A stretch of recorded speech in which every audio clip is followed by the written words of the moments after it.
Chromosomes. Little strands of nucleic acids and proteins are the fundamental genetic instructions that tell us who we are at birth. Most people are born with 46 chromosomes, but each year in the United States, about 6,000 people are born with an extra chromosome, making them a person with Down syndrome. If you've ever encountered someone with Down syndrome, you know that they are some of the kindest, most joyful people you will ever meet. They truly have something extra. My name is Lisa Nichols, and I have spent the last 24 years as both the CEO of Technology Partners and as the mother to Allie. Allie has something extra in every sense of the word. I have been blessed to be by her side as she impacts everyone she meets. Through these two important roles as CEO and mother to Allie, I have witnessed countless life lessons that have fundamentally changed the way I look at the world. While you may not have an extra chromosome, every leader has something extra that defines who you are. Join me as I explore the something extra in leaders from all walks of life and discover how that difference in each of them has made a difference in their companies, their families, their communities, and in themselves.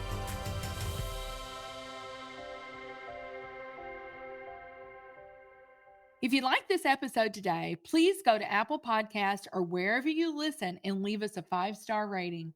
I'm delighted to have Julie Spencer Washington on the show today. Julie is the Chief Marketing and Communication Officer and Chief Customer Experience Officer at Trinity Health. Well, Julie Spencer Washington, I am so delighted that you have made the time to join me on the Something Extra podcast today. Thank you for the invitation. It's good to be with you. It's good to be with you too. I always love to go back and tell our listeners how these connections happen, right? So you and I met through CEO Forum, and we really got to spend a lot of time together at this last annual forum at the Broadmoor. And you and I were talking, and I think the thing that I walked away with from you, Julie, is just the incredible love and the support that your family gives one another. I was just so blown away by this. And I think I'd even read this, and I could be wrong, but I think you had a niece that graduated from law school. And I don't know, about 100 of you showed up for her graduation. Right. And I don't know if the hotel was, able to accommodate you guys or not. But I just think that's so incredible how your family shows up for one another. Yeah, we're big on celebrating and doing life together. And so what makes the numbers so large is my mom's from a family of 15. So that means you have a lot of cousins. And so first, second, third, whatever number it is, there's a lot of kids and other playmates. And so, yes, it was actually my cousin. She was our first law school graduate. And so we couldn't miss that opportunity to celebrate. And yes, it was about 100 of us trying to take a picture on a hill. There weren't enough tickets for graduation, so no, everybody didn't go in. But we did end up going into a restaurant that was one of those cafeteria style where you can just go to an open table because you couldn't reserve a room for 100 people. So we just grabbed this big area with tables to just salute her and celebrate her accomplishments. And so no one should do life without a village. And so we're many villages to our own family members. And so I'm blessed to call each of them family. It is a blessing because that does not happen all the time, right? So right. I love it. But you have 4 children of your own, I know, Julie, and you're a woman of deep faith. And you and I obviously connect on that point, and just passion and a lot of accomplishment in your life. And I want to talk about that. There's a lot I want to talk about, but let's talk about growing up. And I know your mom, and we'll get to her. Suli is Julie's mom, and she is an incredible woman. I know that she was a great inspiration for you, Julie. And I want to talk a lot about her in just a little bit, but I know you have an older sister, Jennifer, and I know you lost your precious dad in 2015. I lost my dad last year. And there's not a day that goes by that I don't think about him and miss him. And he was incredible. But where did you grow up? I'm not sure I know.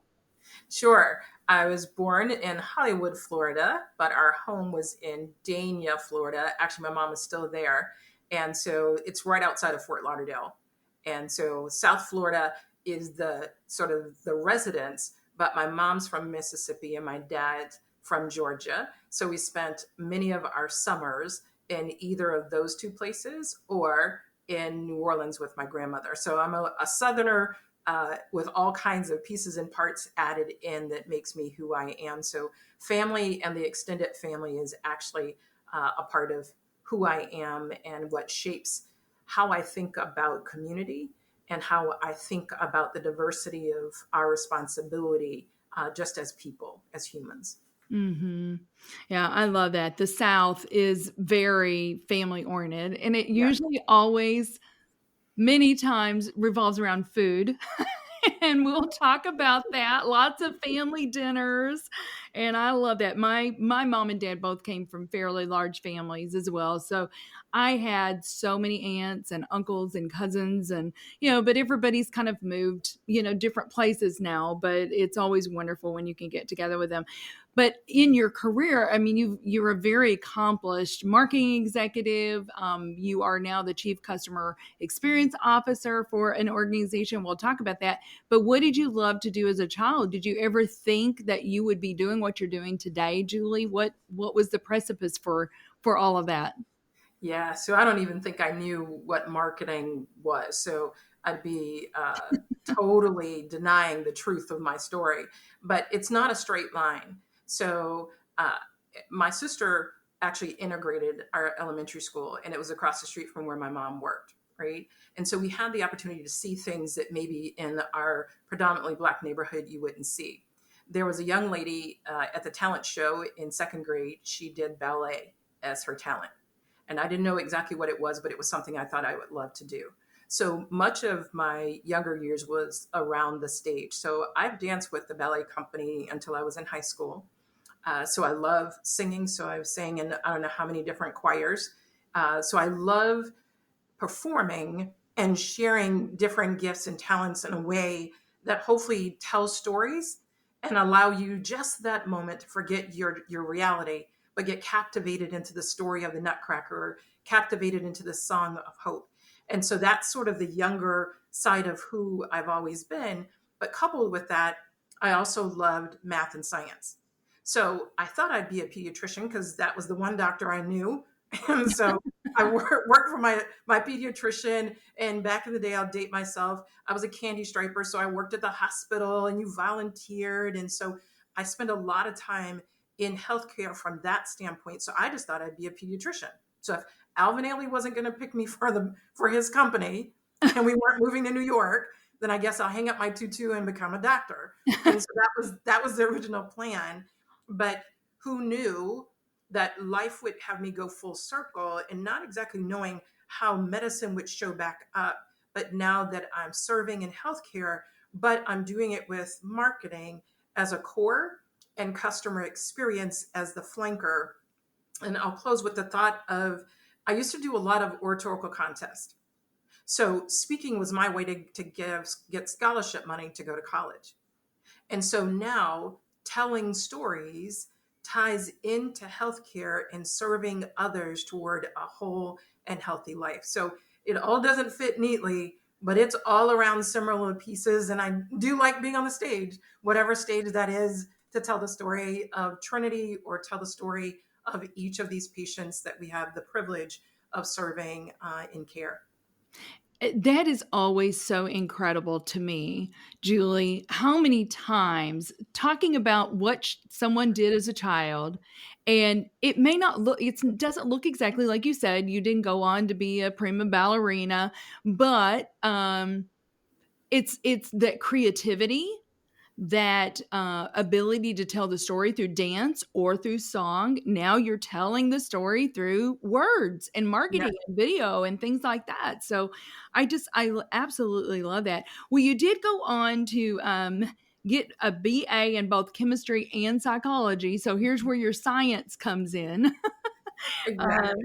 from Emory. And I think Emory, if I'm not mistaken, I think Emory has been somewhat part of your family's legacy too. I think there's been other family members to go to Emory. Isn't that correct? It is. So back to the extended family. So my mom, it'll be almost 60 years that she's been working for the same Jewish family. So the story starts with the original employer, so call it the grandparents. the Beagleson's grandson, who my mom now works for, he was the first person to go to Emory. So when I was looking at colleges, Miss Beagleson said, I think she should look outside of Florida, because I was only looking at state schools because that's the only thing that we could probably afford, right? So, but that was the only non-Florida school that I applied to. And so when I got in, I was in the second in the Beagleson Spencer family to go to Emory. And then two of the grandson's three daughters, they are graduates of Emory. And now my youngest son, he actually is a freshman at Emory. So that now makes five of this expanded, blended family that we love, that are all Emory Eagles. So great institution, and truly changed the trajectory of how I show up as Julie, but shaped who I am and how I lead each and every day. So I'm forever indebted to Emory for not just my experience, but now for my son's experience. That is so neat. And I know that education for your mom, and we'll talk about some of the things that are important to your mom, like education and food and cooking and that sort of thing. But I know that was really important to her, that you have a good education. Now, here's the thing that I found really interesting, Julie. You got your MBA from Wash U I did. in St. So Louis. that's exactly right. So all roads lead back to St. Louis one way or another. So after I graduated from Emory, I worked for a company in Cincinnati in insurance. And I realized that chemistry and psychology would not teach me how to be well in business. So I applied, and I was able to get into WashU, and I spent my 2 years there. And I ended up staying in St. Louis a little longer. I met my husband there, and he's from St. Louis, so that kept me even longer than my original plan, because I worked for Ralston Purina, which is now Nestle Purina Pet Care, but I worked for them for 12 years.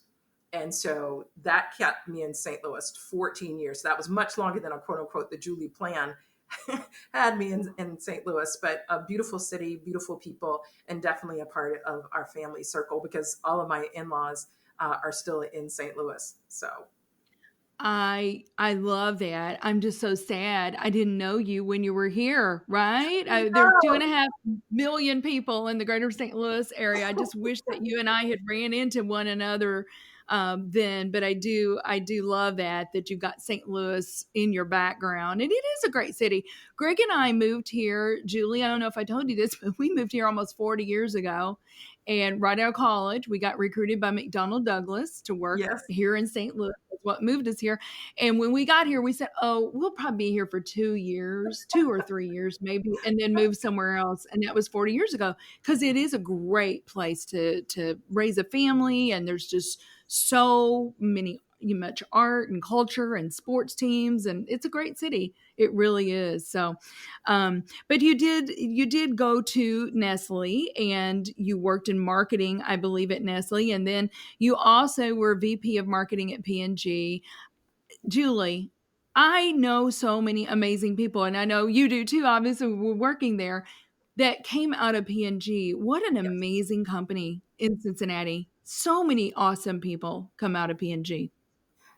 I think it's a great entry point for any discipline. It's not just for marketing. I think many times P&G, we talk about it from a branding standpoint, but if you were on the supply chain side, the operations side, it's a great process and a great principled organization. And so when you can learn how business is done, how you make money, how do you partner, how do you deliver great products to the people you seek to serve, that's invaluable, because you can take that anywhere. And so I'm very grateful that the stars aligned through acquisitions, that although I was with the Gillette company in Boston, that this small company in Cincinnati bought them and moved me to Cincinnati, and had the opportunity to get to meet many people that I'm privileged to still call friends now. But the learning continues, because they have become consultants. Mm. Some of them have worked with me since Procter and Gamble. And so the learning and partnering journey continues. Just a marvelous organization that I am truly glad to say that it was a part of my story. Absolutely. Absolutely. And I can't remember, I'm not going to remember the statistic now, but I know at one point I did a little study on Procter and Gamble, and it was incredible how many leaders they've grown. How many leaders they've grown. And Lisa, that's So, intentional, right? Because when you have people to think a certain way, you become that which you already outline and can envision. A friend of mine says that you need to see it before you see it. So if I tell you this is the outline of leadership, you at least can recognize it. You know how to grow into it. My children, we do vision boards, right? It's not so much that they need to have a purpose statement, but you need to dream big dreams, because I think we lose that as soon as we get to kindergarten, and somewhere we forget to just be free and to allow oxygen in our lungs, right? And so vision board, how do you dream those things? And Procter was very intentional about saying each of us have leadership ability. I will show you and help you craft what that looks like for you, and then allow you to ultimately just go do what you're gifted at. And so I'm grateful for mhm. that impartation, but then I can actually pay it forward in those that I have the chance to lead, but also to mentor, and then those that I call my children, that I'm able to impart to them. Yes. Well, I love that you do the vision boarding, because I so agree with you. I do think, Julie, there comes a point where people stop dreaming. And you and I are both faith-filled women, and so I'm just going to quote a scripture from the Bible that says, "Where there is a lack of vision, the people will perish." That's So we exactly right. cannot ever stop that dreaming. And how do you know what you're aiming for if you don't dream those dreams? How do you even continue to go and to grow and to go forward if you don't have those goals in mind? So I love that you do that with your kids. But you went on to be the CMO, I think, for Jamba Juice. And now, and we're going to talk about this, you're the Chief Marketing Communications and the Chief Customer Experience Officer. Big job at Trinity Health. Tell us a little bit about Trinity Health. And I know a little bit about it, but Right. you can tell it better than I do. Yeah, so Trinity Health is a $21 billion health system, which means we have hospitals, we have urgent cares, we have medical groups, as well as we do the continuing care, which would be around hospice, nursing, homes, senior living communities. So of it as truly end-to-end healthcare for those in our communities that we serve. And so we're in 27 states, and we have about 120,000 colleagues, what we call colleagues and employee. And so our colleagues are all front facing with the desire to serve in partnership with you in the mission of how does and would Jesus serve you. And so we are a Catholic based system, which means we have open hearts and open hands. And everyone here is not Mm, Catholic, but we have a receptivity to take you as you are, to know that you need to be loved on and cared for. And so we try to do that for every individual that comes in as a colleague of mine, but also as a patient or a resident in our facilities. mhm. Yeah, much like our Mercy healthcare system, right, Julie, Exactly. in St. Louis, that Yes. same thing. It's there to serve and to love people, and That's exactly a right. So we higher should purpose. do it. We should do it differently than just transactionally. So we try to be in Mhm. relationship with you, to lean into those social determinants of health that are impacting why your health is the way it is, right? So it's not just solving for what the problem is, but understanding all of the contextual things that might be impacting you. And then, of course, standing up and giving voice to the things that maybe some of our constituents in our communities cannot speak for. How do we ensure that we're doing our part in holding ourselves accountable on health equity? And so everybody Mhm. does not get the same care. And how do we ensure that in our places of care, that we, Trinity Health, are caring for each soul with the same level of compassion and dignity and respect as any other? And so we all have homework to do. So we don't have it perfect, but we are striving toward the thing that we believe is the ultimate goal and that we were called as a Catholic system to deliver. Mhm. Well, tell me this. I mean, you're the chief marketing officer. How would you describe the role of marketing in healthcare? And there's various stakeholders, obviously, in the healthcare system. You have your patients, and then you have your healthcare providers. But how does marketing play a role there, Julie?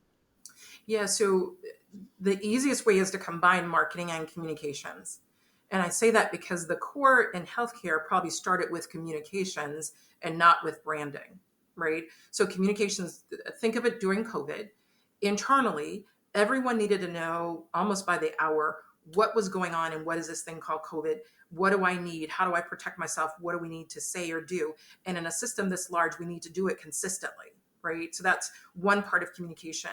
Externally, as stakeholders of meeting the people we serve, you too wanted to know, what is this thing called COVID, and what should I be doing at home, or when can I come in, or how do we care for you when you can't come into the building, right? And so each of those were core parts of what we would say would be marketing and communication. But I'd say comms is sort of foundational, whether it's a crisis, if something's happened, there was a shooting, who's being triaged, all of that is communication. Full stop, new thought. In marketing, you start thinking about, who is this brand? How is it different? And why would I want to come to Trinity Health? And so that's where marketing now says, how do I have educational classes for you? Inviting you to our house and maybe work on preventable components of it. How does marketing intercept you online, digitally, to make sure you're aware of the screenings, whether it's mammogram or your colonoscopy that you need to have? But we need to show up in ways that allow you to be educated, as well as to ensure that we remind you of the things that you need to do, because you are the true primary person responsible for your health, but we're here to partner with you in it. And then marketing, of course, with the doctors, we want to ensure that you know that the best care is in the house of Trinity. So whether that's the star ratings, how do we ensure that our providers are being seen, and that you know you would be in good hands if you come to Dr. Washington's medical practice. And so that's the core of marketing. But think of it from COVID. How do I amplify the message? But it's much different than, I'll say, my P&G days of how do I get you to buy Tide, or wanting you to buy Gain. Right. That kind of demand creation, we have demand. I just need you to be educated and informed and feel assured that when you're at your most vulnerable, this brand called Trinity would care for you in such a loving and compassionate way. Yes, I love that. Well, you have something that you say about the voice of Amelia. Tell me that, and saying that we need to bring the voice of Amelia into every meeting. Can you expound on that, Julie? Yeah, so think of it in old Marcom segmentation. You used to have 6 segments, and usually you had a different persona for each one. And we're too big of a system, and I didn't want people to get lost in the jargon. So our member, and that's what we call them, is one name, and her name is Amelia. And the point is that in every conversation, Amelia should be included.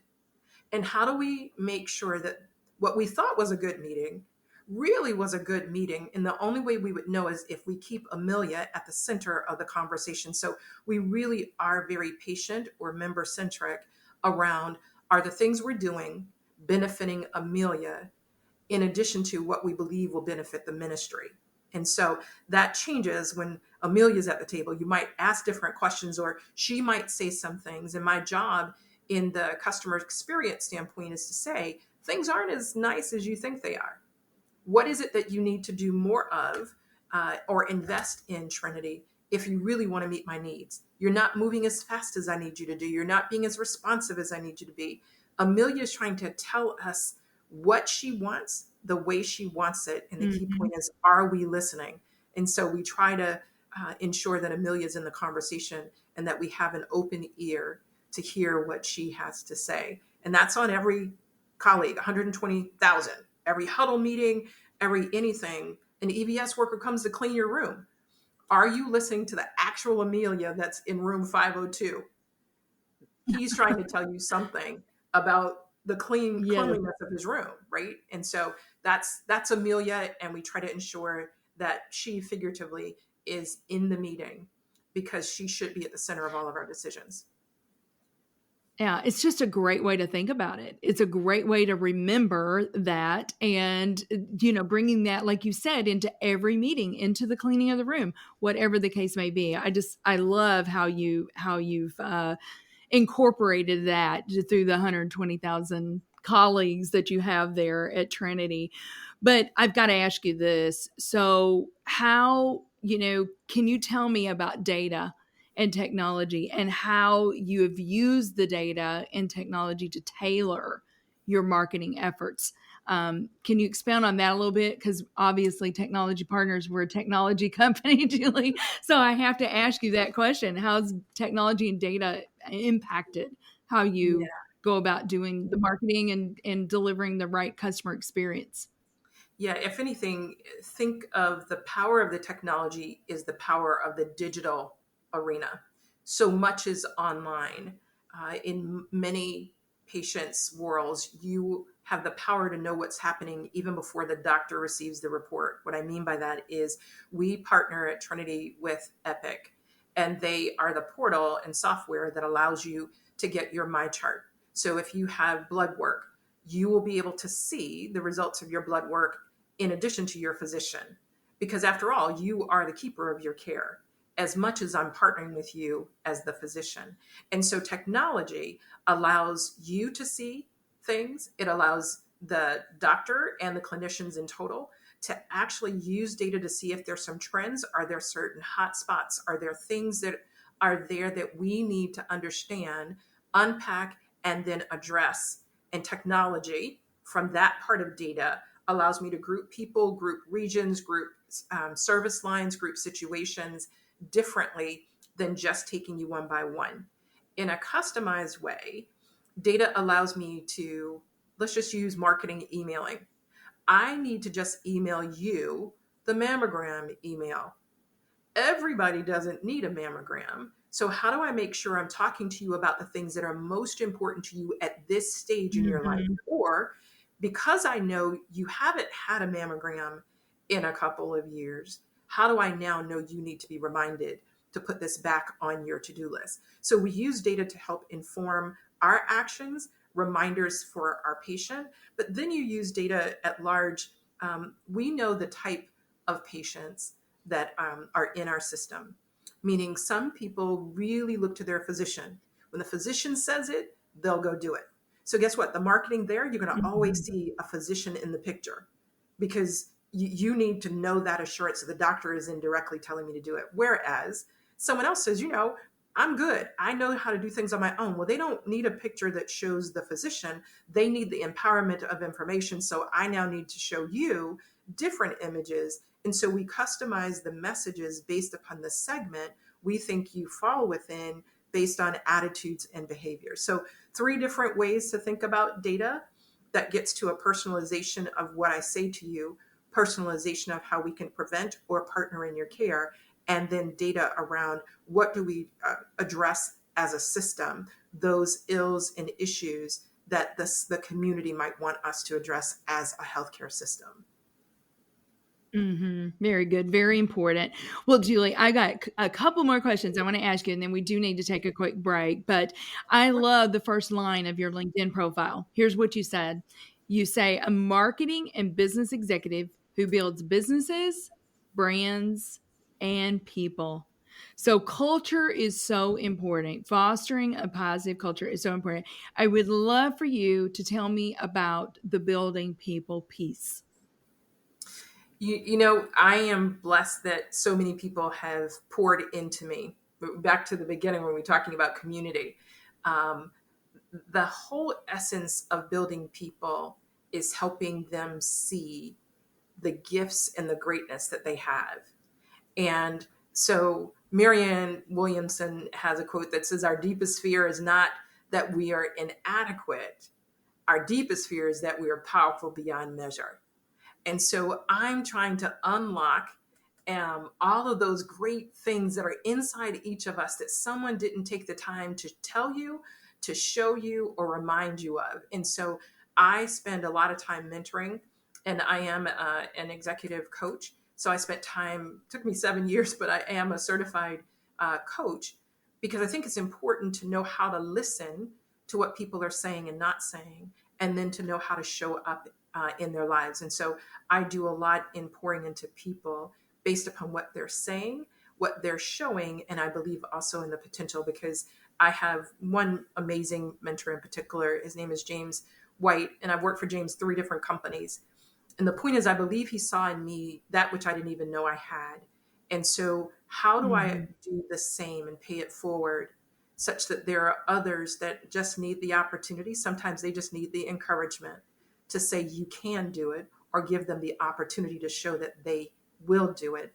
And that's what I try to do every day. Of course, you can't get to every person one by one, but I believe just like in anything Mhm. else, if you can impart from the stage some positive ideas, some information, people can latch on to that. And then for those that you get to do one-to-one life-giving conversations, I think that makes the difference. And so I'm blessed to have not just mentors, not just coaches, but I have sponsors and people who show up in my life to help me be better today than I was on yesterday. And I just try to pay that forward with those that I have the pleasure of coming in contact with each day. That is so awesome, Julie. Well, and I'm thinking as you're talking, it's kind of like training the trainer too, in that when you mentor those people, the hope, right, is that they're going to turn around. There is a multiplicity factor there because they're going to turn around and hopefully do the same thing for people behind them. And so I just think it's just such a beautiful thing. And we could probably do a whole podcast just on this, to tell you the truth, because I'm very passionate about that as well. One more question for you, and then we're going to take a quick break. Sure. I read an interview that you did, and you said somebody asked you what your superpower was. What did you say? Do you Oh, remember? I have several different superpowers. Which audience was I talking to, and This what did I one, tell that this group? one, this was determination. You said that is one of your superpowers is determination.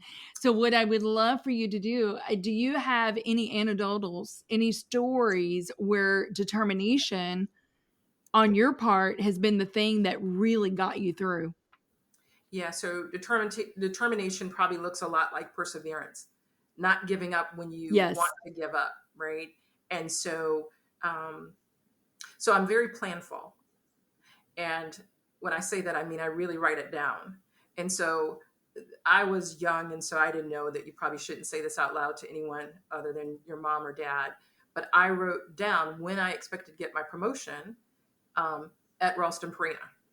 And according to all the statistics and everything I read, it shouldn't take me more than 3 years, right? So tell me what I need to Right. do. And so I told them on June 3rd, 1994, I'm expecting to get promoted. Let's just say that did That's not funny. happen, right? So I did not get promoted on said date. So there's that. So how do you keep going when the plan falls apart? Because it was a good plan. I had done all the things they said I needed to do, and Right. I just assumed that the promotion had to be Mhm. within reach, and that did not happen. But with that said, you have to have a larger and broader view of what is it that I still haven't done, what else has changed, and always being aware of what's around me. So I was heads down, focused, and if anything, I was checking boxes. So that would be the insight of determination is sometimes you have to lift your head up, take a look to your left and right to make sure things haven't shifted on you, to understand why you still should keep going. But in all things, you have to know what your North Star is. So I still was going to get promoted. And the Mhm. North Star didn't change. What I had to do was adjust how I saw it and who I was working with to understand the promotion wasn't just about my ability, but it was about my connectivity to others. And I missed that part of the equation. Mhm. I just made an assumption that it's there. And so you have to be your best cheerleader. So when you don't win the game that you thought you should win at the time you thought you should win, it doesn't mean that you won't win, right? So that would be the first one. The second one that I'd give is being willing to not let titles get in the way of progress. What I mean by that is I was Mm. a vice president at Gillette. To move to Procter and Gamble meant I would take a title that was called director. That might look Mhm. bad for some people. And I decided that going to Procter as a director was more for me than trying to go to someone else's organization as a vice president.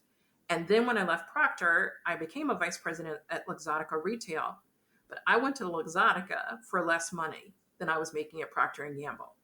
So talk about determination. When things don't look like they're adding up the way they're supposed to, but yet you keep going, Yes.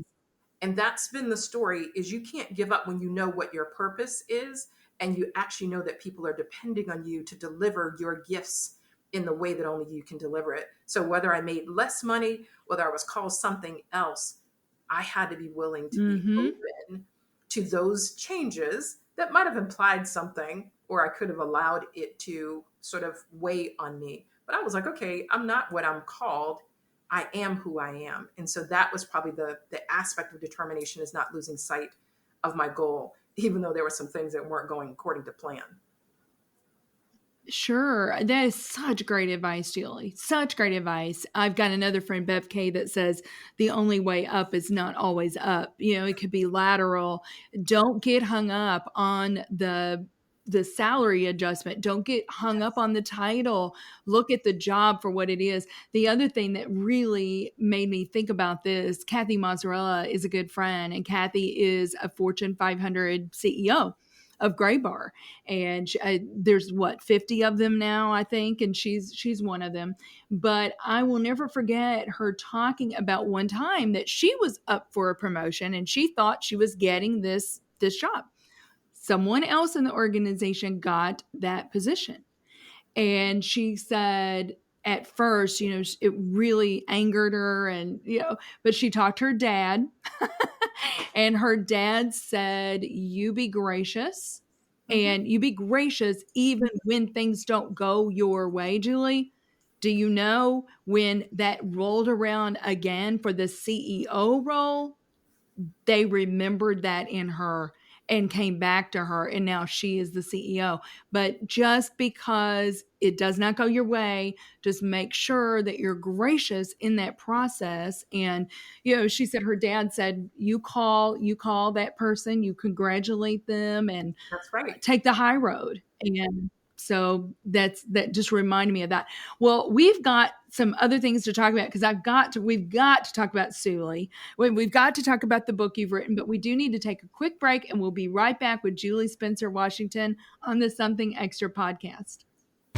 In business, the tendency is to seek out partners who are bigger, faster, stronger. When it comes to IT, you should be looking for smarter, faster, better. That's just what you'll find with the talented technologists at Technology Partners. Our experts develop custom solutions to tackle your most complex challenges, all to simplify your processes in the smartest, most efficient way possible. The time to be swift and nimble starts now. Go to technologypartners.net/solutions and see what's possible.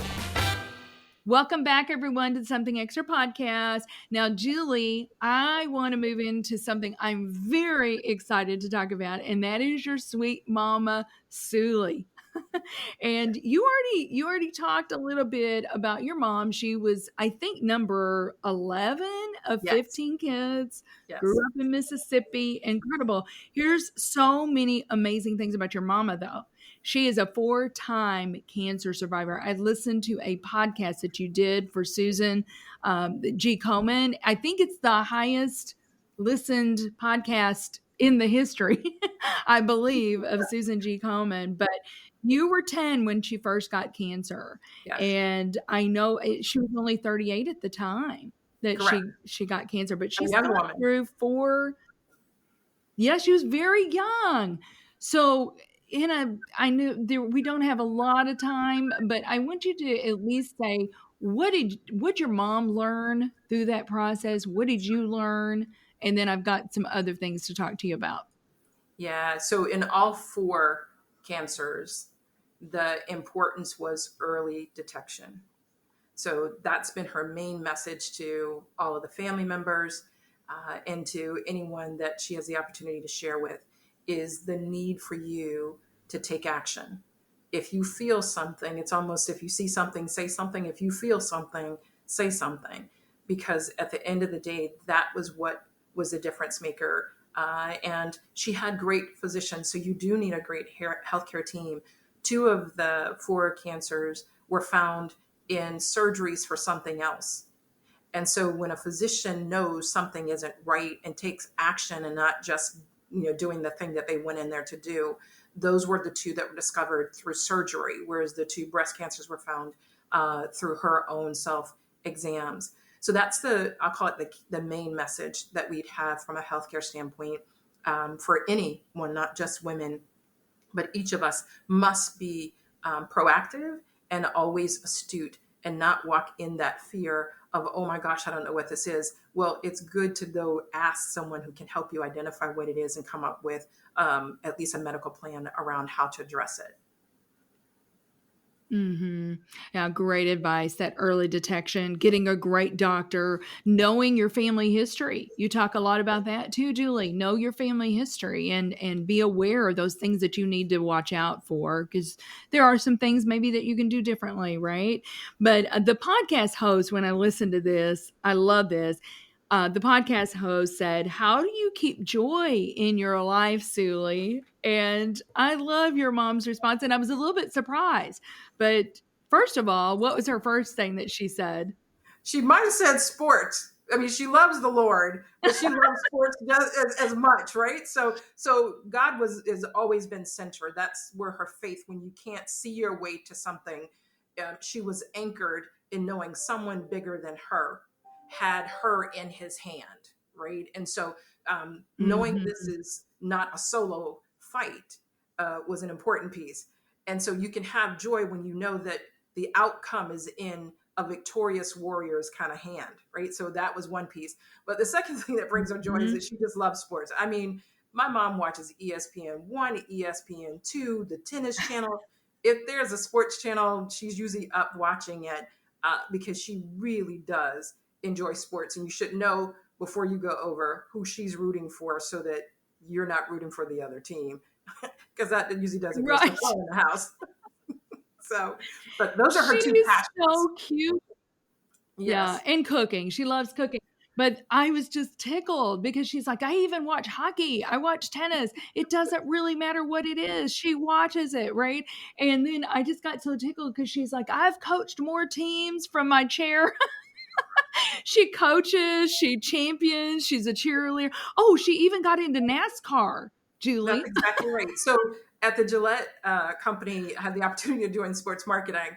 And one of the things that we introduced were the Gillette Young Guns. So there were 6 drivers. I had never watched NASCAR. I'm like, oh my gosh, now I'm over something I know nothing about. So I needed everyone in the family to pick a driver because, they're just making left-hand turns and they're like 43 of them driving. So I'm like, okay, everybody pick a car and determine if your guy is driving and will he win.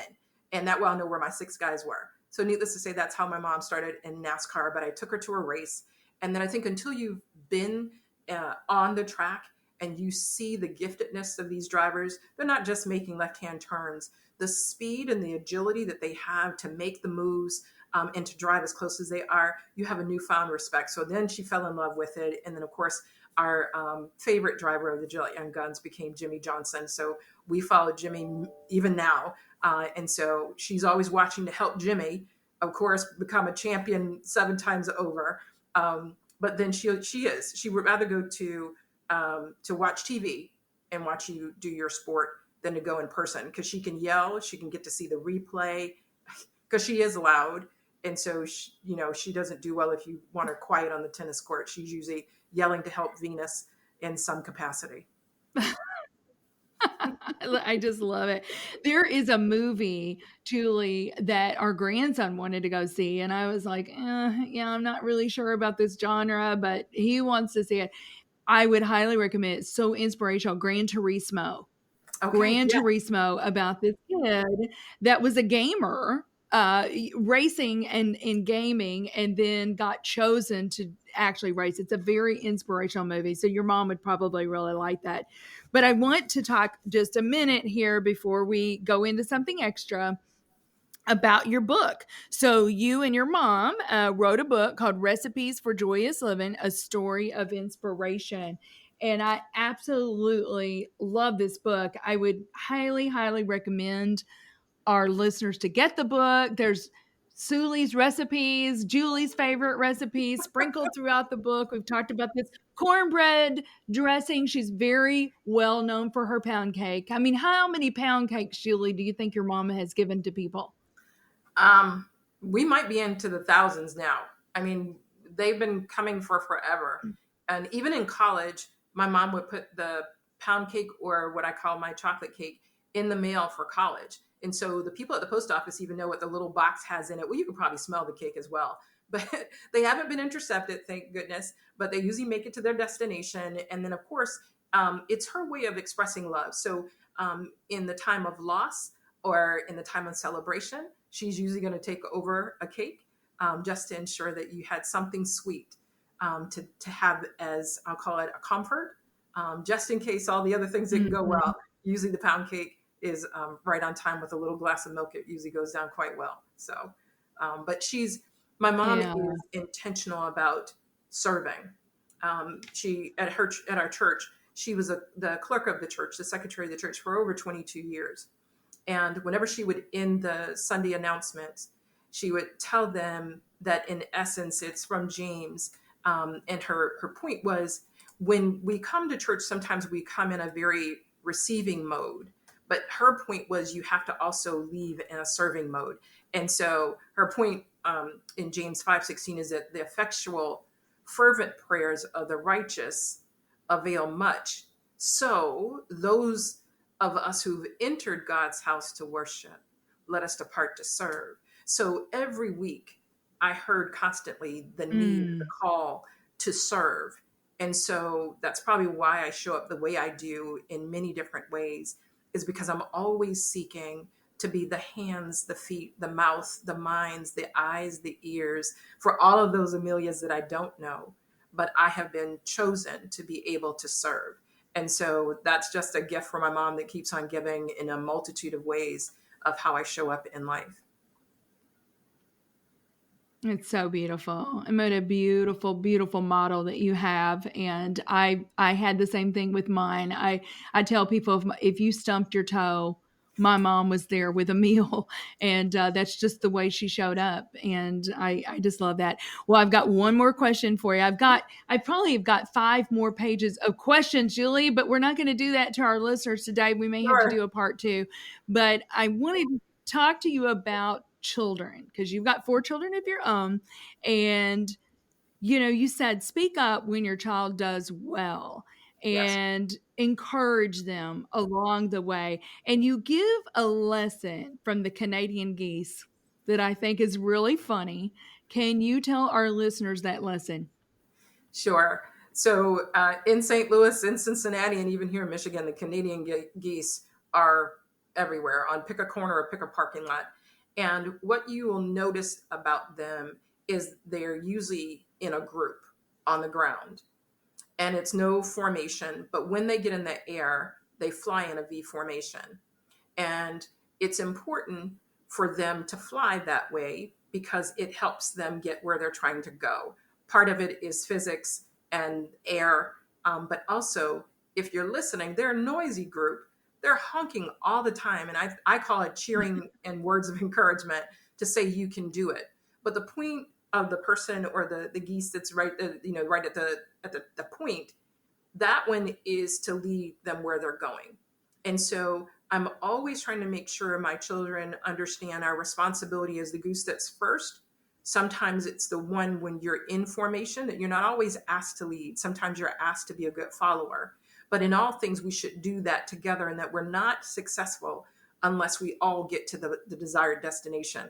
And so there's just a lot of imagery and a lot of strength in thinking about what these geese do, the way they do it, and the formation that they do it in. And so I don't know what our V formation is as humans, but I do believe we should show up and lock arms in a way that says, I'm as strong as you are, and we do these things for the common good, and I do it for you as much as you do it for me.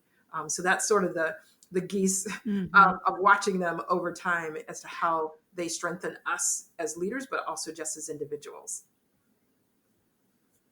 It's just such a beautiful metaphor, I think, Julie. And what I wrote down is we should all be honk, honk, honk. We should all be That's exactly right. honking so that we are encouraging one another. I mean, what would our workplaces look like, Julie, if we were honking and encouraging each other to go, you can do this. I know That's right. together we can do this.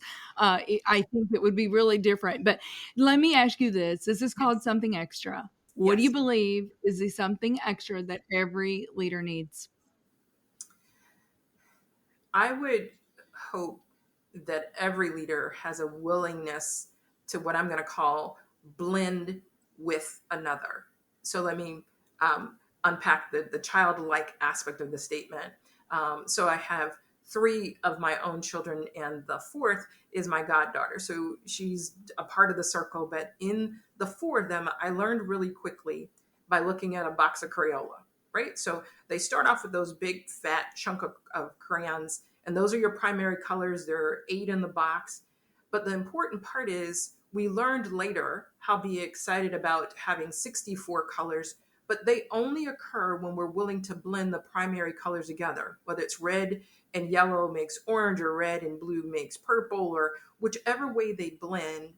I've learned as a leader, it's important for me as a team member to be willing to blend with my teammates.